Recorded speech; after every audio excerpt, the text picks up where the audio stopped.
At the Reeves family reunion, the dessert table had just been set, and it was all anyone could talk about. I can't believe we got Golden Crumb. Best cupcakes in the state. Their red velvet is legendary. Donna Reeves, wearing her cream chef apron, quietly adjusted one of the tower's top cupcakes, her face calm. Karen raised her voice to get the group's attention, then turned toward her sister. Since you love cupcakes so much, Donna, we thought you'd want to handle the dessert bill. It's your thing, right? A ripple of laughter spread across the patio. Linda Reeves raised her champagne. Robert Reeves looked down, silent. Of course. I'll take care of it. Karen's smirk faltered for a fraction of a second, but she handed over the invoice. The total read, $2,150. Donna folded the paper and tucked it into her apron pocket. Her expression unchanged. The relatives went back to their champagne and small talk, never suspecting that the woman they'd just stuck with a bill was about to rewrite the entire afternoon. But Donna hadn't always been so composed. Years ago, in her mother's kitchen, her baking was just a hobby they tolerated. She'd spent all afternoon on vanilla bean cupcakes, the recipe written on a stained card from her grandmother. They're cute, Donna. Very homemade. It's a nice hobby, sweetie, but let's not pretend it's a career. Robert said nothing at all. He just took a cupcake, ate it in 3 bites, and went back to his newspaper. Don't let them see it stings. It doesn't matter. Keep smiling. That same scene played out at birthdays, holidays, every time she brought out a new recipe. The mantel held a framed photo. Donna at 16, with a lopsided birthday cake, her parents looking off camera, clearly distracted. Donna never argued. She just wrote the recipes down and kept baking. And so Donna kept baking. Long after the laughter faded, long after the kitchen lights went out, weeks before the reunion, in Linda's kitchen, Karen had clicked open a website that would change everything. Oh my God, Mom. Look at Golden Crumb. Their following is insane. We have to get them for the reunion. The brand was everywhere online, but the family never connected it to the sister they overlooked. They're expensive, but everyone will be impressed. Let's do the whole spread. Donna can pay. She loves this stuff. Karen scrolled to the catering form and started filling it out without hesitation. I'll put Donna's name down for billing. She'll probably think it's a joke. Robert set down his beer and nodded, offering no objection, just his usual silent compliance. The invoice came back at $2,150, a number that would have made anyone else pause. But Karen printed it, slid it into a folder, and saved it for the big day. Back at the party, Donna watched them devour the desserts from her own company, the secret heavy in her chest. Don't worry, Donna. We won't ask you to bake. We all remember your cupcakes taste like effort. A burst of laughter rang out. Linda pressed her napkin to her lips. Robert looked away. Don't flinch. Don't give them a single crack in the armor. Donna's smile stayed fixed. She pulled out her phone, fingers tapping silently, a message sent. Then the phone disappeared back into her apron pocket. Seriously, sis. Just enjoy the professional stuff. It's definitely an upgrade. A fresh wave of chuckles passed through the relatives. Plates of cupcakes were lifted. Upgrades don't come from thin air, but I am not telling you that. She picked up a ruby chocolate tartlet from the table, examining it like she hadn't created the recipe. The party spun on, oblivious, while the real story was already 10 steps ahead of them. Donna, stepping away from the laughter, heard her sister's voice near the garden bench. Mom, have you seen this? Golden Crumb's founder is a genius. Look at this article. The magazine page showed the flagship store, a sleek space with gold accents, under the headline, "A Sweet Empire Built from Scratch." It says she started in a tiny kitchen. I'd love to know her story. Me too. She's my hero. I wish I could be that. Bold. Donna stood half-hidden behind a rose trellis, a closed smile on her face. Your hero. The same sister whose cupcakes you called effort. Karen ran a finger over the photo of the bakery founder. a woman who remained uncredited in black and white. When the flagship opens, I am going.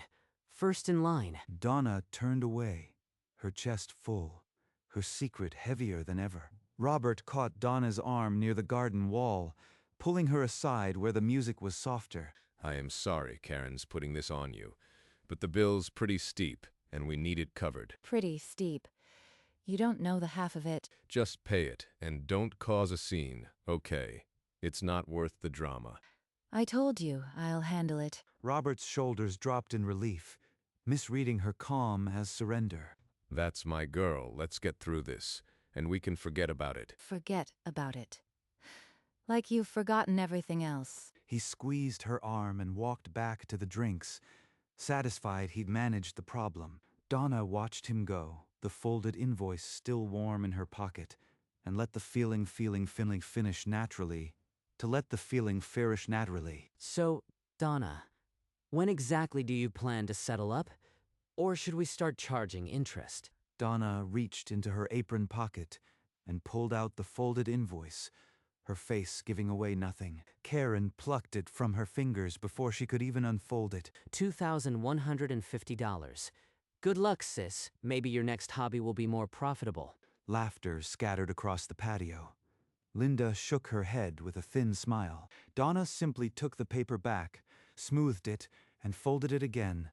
As I said, I'll take care of it. The guests exchanged glances, some amused, some curious, all waiting for her to fail. Sure you will. Don't forget, we'll be checking. Donna slipped the invoice back into her pocket, the same half-smile in place, the clock ticking towards something they couldn't see. Donna slipped away to a quiet side porch, the music and chatter fading behind her. It's Donna. The Reeves reunion order, comp the whole thing, and send Marcus with the new flagship samples. I want them here within the hour. She listened for a moment, nodding slightly, a flicker of something like relief crossing her face. Yes, all of it. My treat. See you soon. She ended the call, the screen flashing Golden Crumb HQ before she tucked it away. Now they'll see. Every single one of them. For a long breath, she stood still, the weight of the secret pressing against her ribs. Then she smoothed her apron and walked back toward the laughter, her smile set like armor. Behind her, the sun dipped lower, gold and patient, as if in on the plan. Back under the white tents, Karen and Linda had found a cluster of chairs near the dessert table. Donna's probably at home right now, digging through couch cushions for spare change. She always did think small. Maybe now she'll finally get a real job. A cousin nearby snorted into his drink. Robert, standing near the bar, kept his eyes on his beer. Honestly, I'm doing her a favor. Maybe a little financial panic will straighten out her priorities. Linda nodded in agreement, but then her gaze drifted across the yard, her brow creasing slightly. Where is Donna anyway? She's been gone a while. Probably trying to call the bank. Don't worry, she'll be back with some excuse. The relief on Robert's face from earlier had hardened into something that looked like shame. But nobody was looking at him, and Donna was nowhere to be found. A white van with the Golden Crumb gold logo pulled up to the curb, its engine quiet but unmistakable. Karen's head snapped toward the sound, and she was on her feet before anyone else could even turn. Oh my God, it's Golden Crumb. They must have sent a surprise. Relatives twisted in their chairs, forks mid-air, as Karen sprinted past. The van's side door slid open, and a young man in a branded polo stepped out, balancing a sleek black tray of pastries. Is this from Golden Crumb? What did we do to deserve this? Special delivery for the Reeves reunion. Compliments of Golden Crumb. Karen beamed, her earlier derision forgotten, and she reached to touch the gold-leafed petite fours. These are samples from our upcoming flagship store. The chef thought you'd enjoy a preview. The guests crowded closer, but in the back of the yard, Donna had yet to appear, her plan hanging in the golden light. Marcus scanned the yard, tray balanced, and then his eyes found Donna near the rose trellis. His whole face changed. Boss, I didn't know you'd be here. The flagship samples are in the van. The words sliced through the chatter. Karen's smile vanished. Linda's champagne froze halfway to her lips. Donna stepped out from the trellis shadow and walked toward him, her apron still cream, her posture unhurried. Thanks, Marcus. Just set them up on the table. Marcus nodded like it was any other day and carried the tray to the dessert table, the relatives parting silently around him. What did he just call you? You heard him, Karen? The silence was absolute. Every relative stared, mouths open, pieces clicking together in a rush of dawning horror. Donna turned back toward the table, the half-smile still in place, the sun catching the gold in her hair like a quiet crown. Donna, what is going on? Why did that man call you boss? This has to be a mistake. Donna didn't blink. She let a full beat pass, then spoke, her tone unshakable. No mistake, Karen. Golden Crumb is mine. I started it 6 years ago from a kitchen you all said was too small. She reached into her apron and produced a business card, thick cream cardstock with gold foil. Robert stepped forward and took it, his hands shaking as he read the title. Founder and CEO. Linda's champagne glass dropped and shattered. She groped for a chair and collapsed into it, white as the tablecloth. You are. I've been talking about you. The flagship. I heard you. When the flagship opens, I am going. First in line. The family stood frozen, the sun beating down. The dessert spread suddenly a joke they'd told on themselves. Then Karen forced a laugh, a brittle sound that cracked against the stillness. Well, we always knew you had something special, Donna. Just a little family teasing, right? Linda nodded rapidly, reaching for her daughter's arm. Of course. We're so proud. We just didn't want you to get your hopes up. Donna said nothing. She simply watched them, the silence stretching until Karen's forced smile began to waver. Behind them, Marcus had finished arranging the new pastries and now placed a small placard on the corner of the table. The placard read, "Coming soon, Golden Crumb Flagship, downtown." Karen's eyes caught the sign, and her face went slack all over again. She had promised to be first in line, the magazine article, her own words, all of it rushed back. Donna didn't turn. She just smiled, slow and sure, as the weight of the revelation settled over the quiet yard. Karen's hand flew to her open tote bag, where the glossy magazine cover was still visible. Donna noticed. She crossed to the bench and lifted the magazine, her movements unhurried. This is the article you were so excited about, Karen. The one with the flagship store. She turned the page to the photo of the sleek bakery, the headline still bold. Opening next month. You said you'd be first in line. Karen's face flooded crimson. She couldn't look away from the page. The magazine passed from hand to hand among the relatives, each one reading the founder's name they'd ignored. Robert's head dropped. Linda's hand pressed against her mouth. You all admired the genius founder. Now you know. The silence that followed wasn't stunned anymore. It was the silence of people finally seeing themselves clearly. Linda took a shaky step forward, her hand outstretched, her smile a desperate, quivering thing. Donna, please. We're your family. Deep down, we always believed in you. We just didn't express it well. Donna's expression didn't soften. It hardened, like dough left too long on the counter. When I brought cupcakes to your dinner party, Mom said they were too homemade. Cute, but not for guests. Karen flinched as if the words had weight. Linda's hand began to lower. When I applied to pastry school, you all said it was a waste of money. A phase. Don't be silly, Donna. Linda's face crumpled. She opened her mouth, but no sound came. And when I opened my first stall at the farmer's market, not one of you showed up. Not one. The words hung in the air, sharp and true. Not a single relative breathed. Donna looked at each of them in turn, the silence she'd carried for years finally filling the yard. So what about the bill, Donna? Is it still on you? Donna's lips curved, just barely. She reached into her apron pocket. She pulled out the folded invoice, smoothed it once, and tore it cleanly in half. The bill's been taken care of. I comped the whole spread. Consider it a gift. A collective exhale rippled through the family. Karen's shoulders dropped. Even Robert's head lifted. And thanks for the free market research. Watching you all rave about my products, without knowing they were mine, that was the best validation I could ask for.